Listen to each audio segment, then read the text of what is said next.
Studio Delhi. Music by Jatin Ramiz.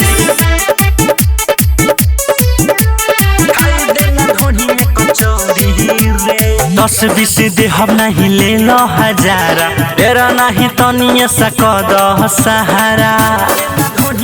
ए बुच्ची 10-20 दे हम नहीं दे हम हजारा, तेरे नहीं तनिए सकद सहारा।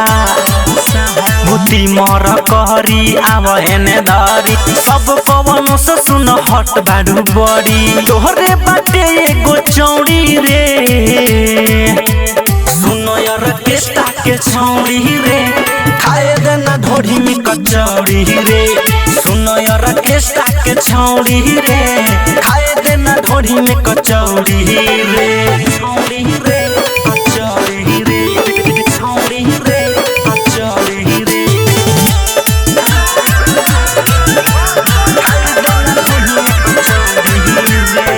बेरी बेरी ओही पनजर रुक जाता जाई के, आज हो जा माले माल हाथ से छुबाई के।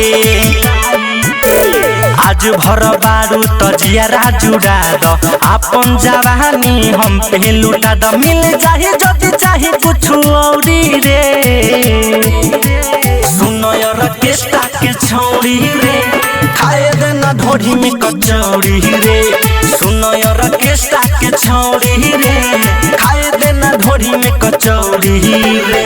छौड़ी रे कचौड़ी रे, छौड़ी रे कचौड़ी रे।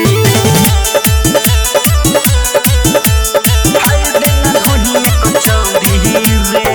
कुछ नहीं बोली है तो मालिक ऑपरेटर रे, लाज शरम के आज सारा खोल देना सेटर रे। गोलू सरगम के तेज होना नियारा, छुए दे हाथ से धड़कता जेरा। काहे बनता रे तना चौड़ी रे,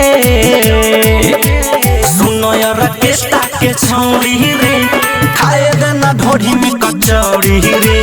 सुनो यार केस्टा के छौड़ी रे, खाए देना ढोढ़ी में कचौड़ी रे। आवो है ने।